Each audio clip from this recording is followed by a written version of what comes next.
Hello everyone, welcome to my YouTube channel eye of law. आज हम contract act का एक टॉपिक करेंगे जिसमें हम करेंगे पर्पस ऑफ कॉन्ट्रैक्ट एक्ट। ठीक है। ये लॉन्ग क्वेश्चन 20 मार्क्स या 10 मार्क्स में आ जाता है, तो उस हिसाब से आज इसको हम कवर करेंगे। स्टार्ट करते हैं इंट्रोडक्शन से। The main purpose of contract act is to provide clear rules and guidelines for how agreements between two or more people become legally binding and how these agreements are enforced by law.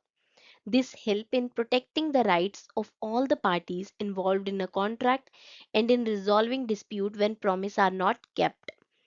तो basically law का क्या काम होता है? Law का main काम है ये बताना कि दो या दो से ज्यादा लोग जब आपस में कोई प्रॉमिस करते हैं तो वो प्रॉमिस कब लीगल हो जाता है और कब कोर्ट उसको मानेगा, और अगर प्रॉमिस ब्रेक होता है तो उस पर क्या एक्शंस लिए जाएंगे। ठीक है। इसका मतलब क्या हो गया कि जो ये इंडियन कॉन्ट्रैक्ट एक्ट है ना, ये हमें बताता है कि कब कोई प्रॉमिस लीगल बन गया। ठीक है। Formation of a valid contract कब हो गया। ठीक। और अगर उस प्रॉमिस को ब्रेक किया जाता है तो क्या होगा, मतलब ब्रीच ऑफ कॉन्ट्रैक्ट के बारे में भी बताता है इंडियन कॉन्ट्रैक्ट एक्ट हमें, और उसकी रेमेडीज भी हमें प्रोवाइड करता है। ठीक है। इसका मतलब ये जो कॉन्ट्रैक्ट एक्ट है, इंडियन कॉन्ट्रैक्ट एक्ट, ये व्यापारी और कोई आम जीवन में होने वाले सारे, मतलब जितने भी रिश्ते हैं उनके बैकबोन है। ठीक है। ये डिसाइड करता है, ये कॉन्ट्रैक्ट एक्ट ये डिसाइड करता है कि कब दो लोगों की बातें सिर्फ बातें रहेंगी और कब वो कानूनी जिम्मेदारी बन जाएगी, लीगल ऑब्लिगेशंस बन जाएगी। ठीक है। उन लीगल ऑब्लिगेशन का अगर पालन नहीं किया जाएगा, कोर्ट से पनिशमेंट भी मिल सकती है। ठीक है। ये इसका क्या हो गया, इंट्रोडक्शन हो गया पर्पस का। अब हम ये जो पर्पस है ना, इसको हम पॉइंटर फॉर्म्स में देख लेते हैं, इसके बाद हम इसकी एक्सप्लेनेशन करेंगे। इसका पर्पस का मतलब फर्स्ट पर्पस क्या है, to make agreement legally enforceable. Second है to protect right and prevent exploitation. Third, to create certainty and clarity.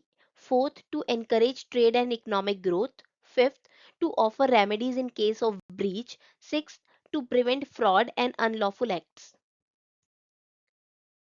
देखिए, अब हम एक्सप्लेनेशन देखते हैं। To make agreement legally enforceable, not every promise or agreement is a contract. Only those agreements which the law will enforce are called contracts. ठीक है। Example इसमें लिखा हुआ है, for example, if A promises B to sell his bike for 10,000 rupees and B agrees, this is an enforceable agreement. Both parties can be taken to court if one does not fulfill the promise. ठीक है। क्या लिखा हुआ है, ये लिखा हुआ है कि हर प्रॉमिस जो है वो कॉन्ट्रैक्ट नहीं होता। जैसे कि मैं आपसे बोल रही हूँ कल मिलते हैं, ठीक है, तो ये कॉन्ट्रैक्ट नहीं है। लेकिन अगर ए बी से बोल देता है कि मैं तुम्हें अपनी बाइक 10,000 रुपए में बेचूंगा, और बी एग्री कर जाता है इस बात के लिए, तो अब ये कॉन्ट्रैक्ट बन गया। अब अगर इन दोनों में से कोई भी अपनी बात से पीछे हटता है तो दूसरा बंदा इस कॉन्ट्रैक्ट को कोर्ट में ले जा करके एनफोर्स करवा सकता है। इसे ही कहते हैं लीगली एनफोर्सेबल। और अच्छे से समझते हैं, किसी भी प्रॉमिस से कॉन्ट्रैक्ट बनना, मतलब कोई भी प्रॉमिस है उससे कॉन्ट्रैक्ट कैसे बनता है। ठीक है। प्रॉमिस को लीगली एनफोर्सिएबल होना जरूरी है। अगर हम उसको कानूनी तौर पर वैलिड करार करवा देते हैं तो वो क्या बन जाता है, कॉन्ट्रैक्ट बन जाता है। ठीक है। अब प्रॉमिस को लीगली एनफोर्सिएबल बनाने के लिए कुछ मिसिंग इंग्रेडिएंट्स होते हैं जिसको डालना जरूरी होता है। जैसे कि कानूनी समझौता, लीगल एग्रीमेंट्स, जो अभी इसमें हमने एग्जाम्पल पढ़ा, क्या कि ए ने बी को कहा कि मैं आपको 10,000 रुपए में अपनी बाइक बेच रहा हूं। ये क्या हो गया, एक कानूनी समझौता हो गया। ठीक है। कुछ चीजें होती हैं जैसे सोशल एग्रीमेंट्स, जैसे मैंने कहा था अभी ऊपर कि कल मिलते हैं, या चलो आज शाम डिनर करते हैं। ठीक है। मैं तुम्हें कल एक गिफ्ट दूंगा। ये सब क्या है, ये सोशल एग्रीमेंट्स हैं। इनको अगर मैं पूरा नहीं करूंगी तो आप जाकर इसको एनफोर्स नहीं करा सकते कोर्ट्स में, है ना। तो इसमें क्या हो गया, ये लीगली एनफोर्सेबल नहीं है। लेकिन जो एग्रीमेंट्स लीगली एनफोर्सेबल हो जाते हैं वो क्या बन जाते हैं, कॉन्ट्रैक्ट्स बन जाते हैं। जैसे कि उसके अंदर आता है intention to create legal relationship. दोनों जो पार्टीज है ना, वो दोनों पार्टीज, उनका एक कानूनी रिश्ता बनाने का इरादा होता है इस कॉन्ट्रैक्ट को बनाते समय। ठीक है।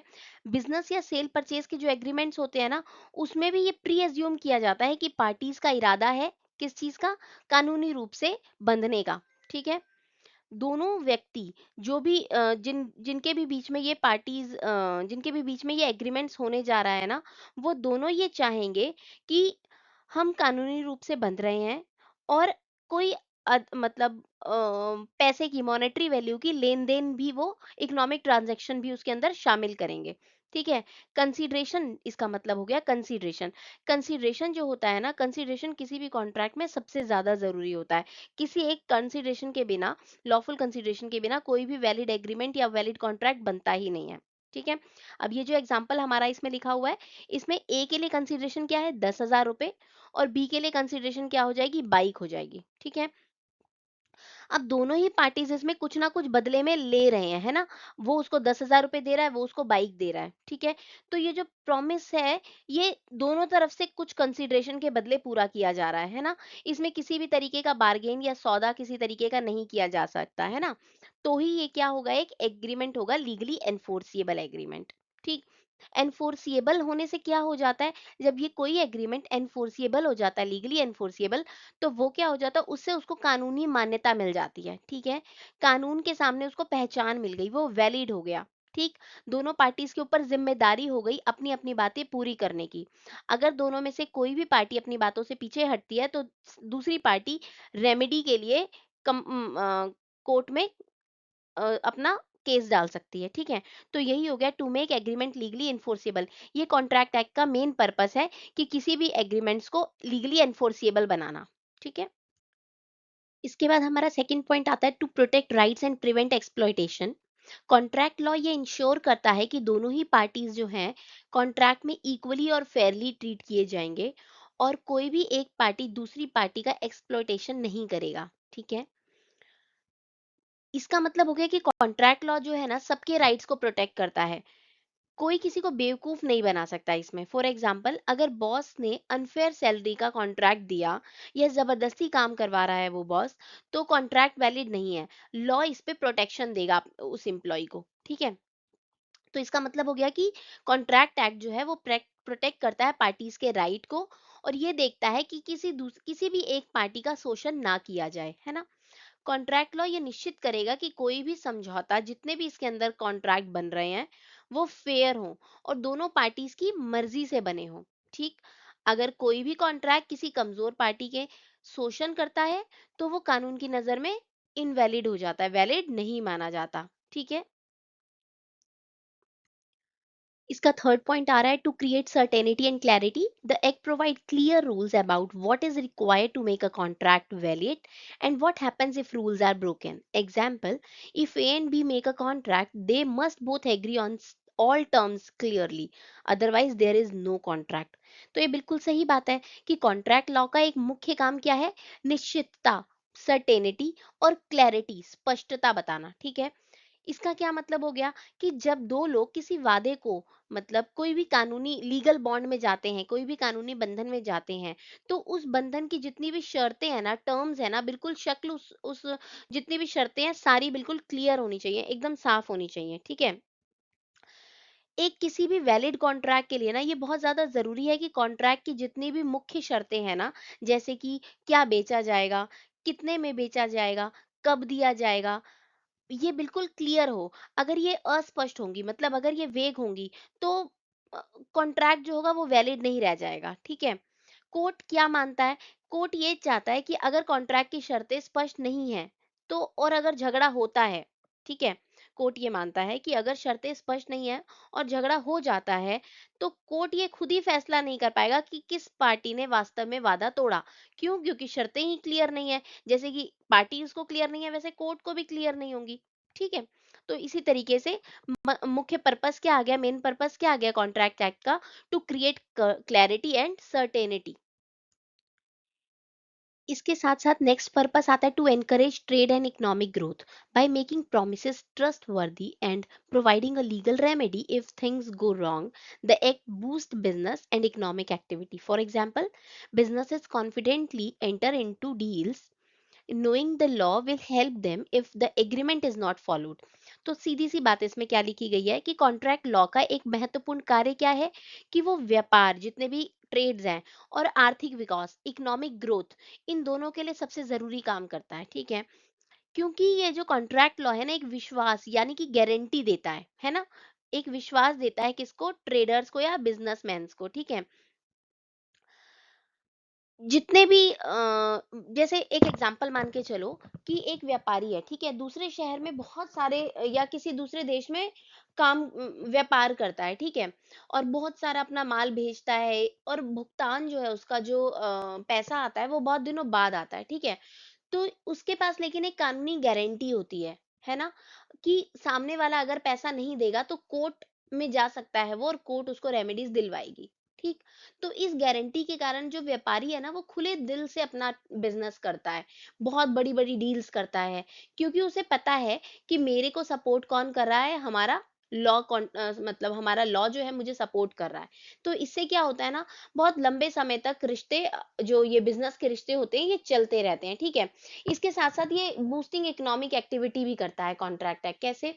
कि ये जो कानून है ना, कानून की ये निश्चितता मतलब व्यावसायिक वातावरण को सुरक्षित करती है ये, ठीक है?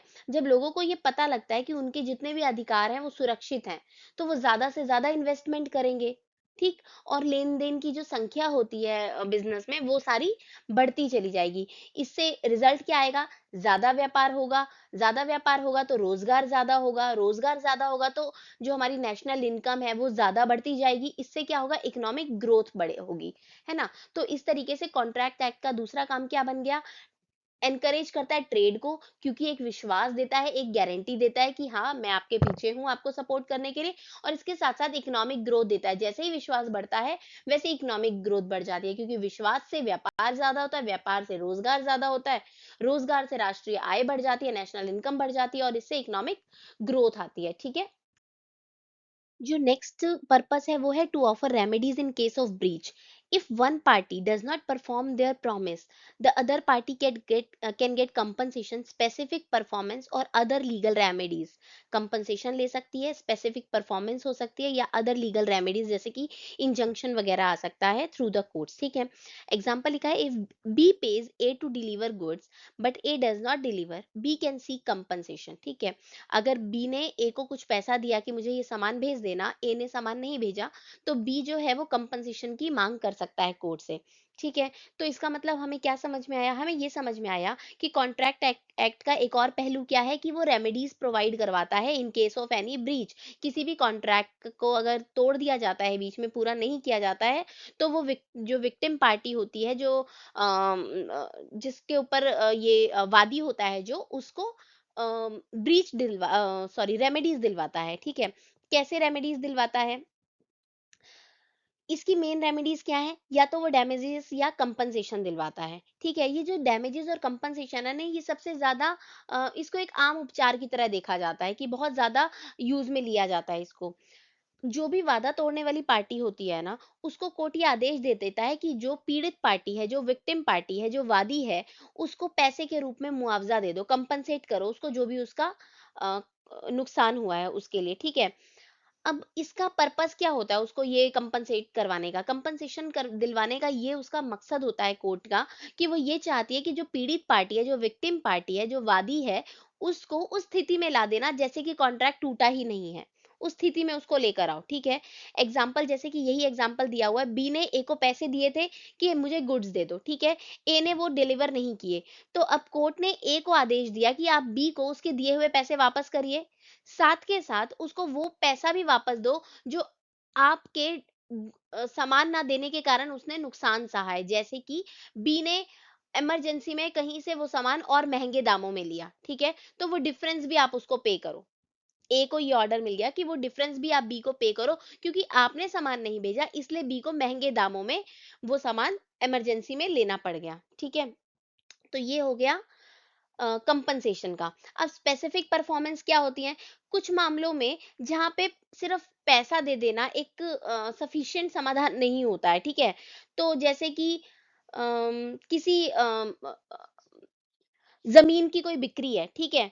उसमें उसमें कोर्ट क्या करता है, सीधा ये ऑर्डर दे देता है कि वादा तोड़ने वाला व्यक्ति जो है, वचन को, जो भी उसने प्रॉमिस किया था उसको उसी रूप में पूरा करेगा। यानी पैसा लो और मामला खत्म करो की बजाय, कोर्ट कहता है जाओ और वो काम करो जिसका तुमने वादा किया था। ठीक। कंपनसेशन में क्या कहा, पैसा ले लो और जो नुकसान हुआ उसकी भरपाई ले लो और बात को खत्म करो। स्पेसिफिक परफॉर्मेंस या स्पेशल परफॉर्मेंसेस में क्या होता है, कोर्ट कहता है कि पैसा लेने और काम बात खत्म करने की बजाय वो वो काम करके उसको दो जो तुमने उसको वादा किया था। ठीक है, तो यहाँ पे स्पेसिफिक परफॉर्मेंस हो गई। एक तीसरी चीज आती है जो अदर लीगल रेमेडीज हैं, वो आती हैं जैसे कि इंजंक्शन। ये जो उपचार होता है, ये जो रेमेडी होती है, इसका क्या मतलब होता है, रोक आदेश। इंजंक्शन का क्या मतलब है, रोक आदेश। यदि किसी कॉन्ट्रैक्ट में किसी काम को न करने का वादा किया गया है, जैसे आप मेरे प्रतिद्वंदी के लिए काम नहीं करेंगे, ठीक। ये ए ने बी को कहा कि आप मेरे प्रतिद्वंदी के लिए काम नहीं करेंगे, कॉम्पिटिटर जो मेरा उसके लिए काम नहीं करोगे, और वो व्यक्ति फिर भी ऐसा करता है, तो कोर्ट उस काम को तुरंत रोकने का आदेश दे सकता है। ठीक है, तो इसका मतलब क्या हो गया, समरी में अगर हम देखते हैं कि जो रेमेडीज है ना, उसका प्रावधान कॉन्ट्रैक्ट लॉ में क्या करता है, एक केवल सलाह नहीं है, बल्कि जो भी विक्टिम पार्टी है ना, उसको एक तरीके से सपोर्ट भी है। ठीक है, विक्टिम पार्टी को एक तरीके से सहारा देने का काम भी कोर्ट करती है। इसके बाद नेक्स्ट पॉइंट आ रहा है, to prevent fraud and unlawful acts. इसमें क्या है, the act invalidates contract made by coercion, fraud और illegal activities. Example, a contract for stealing is not enforceable.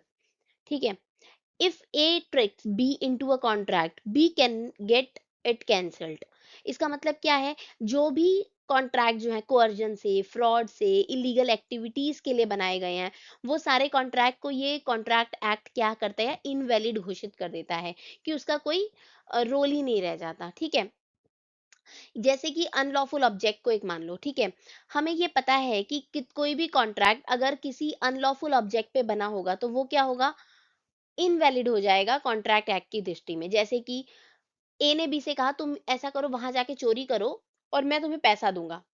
ठीक है, तो ये जो कॉन्ट्रैक्ट है ना, अवैध है, क्योंकि इसका जो उद्देश्य है ना, वो कानून की नजर में इलीगल है। ठीक है, यदि आप चोरी कर भी देते हैं ना, तो भी आप पैसे वसूलने के लिए कोर्ट में नहीं जा सकते। ए ने बी को मान लो कह दिया कि जाके चोरी करो और मैं तुम्हें पैसे दूंगा, बी ने ए के लिए चोरी कर भी ली, और ए अब चोरी के भी पैसे ले लिया और बी को कहता है जा मैं तुझे पैसे नहीं दे रहा।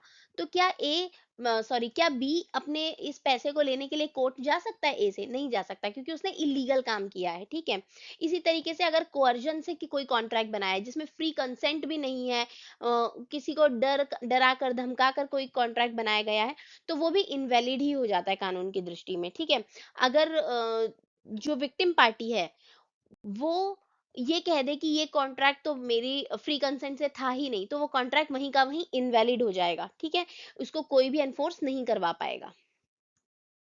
जो भी हमने 6 पर्पसेस अभी तक किए हैं कॉन्ट्रैक्ट एक्ट के, ठीक है, अगर वो लिखने के बाद भी आप अपनी डिजायर्ड लेंथ नहीं अटेन कर पाए हो एग्जाम में, ठीक है, तो आप कुछ एग्जाम्पल्स जो हैं, जनरल एग्जाम्पल्स हैं, वो भी आप अपने एग्जाम में लिख कर आ सकते हैं। जैसे कि यहाँ पे मैंने 3 एग्जाम्पल दिए हैं।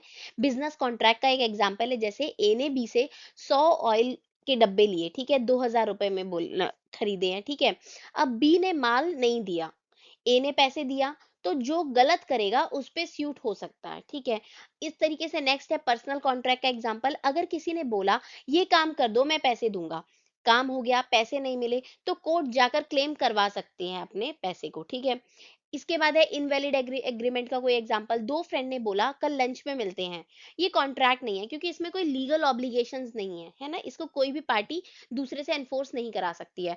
तो अगर आपको जितना पेपर में आपको लेंथ चाहिए अपने क्वेश्चन की, जितने वर्ड्स में आपने अटेम्प्ट करना है क्वेश्चन, वो पूरे नहीं होते हैं, तो आप इस तरीके के कुछ जनरल एग्जांपल्स अपने पेपर में लिख कर आ सकते हैं। ठीक है, हर क्वेश्चन को हम एंड करेंगे कंक्लूजन से। कंक्लूजन से थोड़ा इम्पैक्ट अच्छा आता है।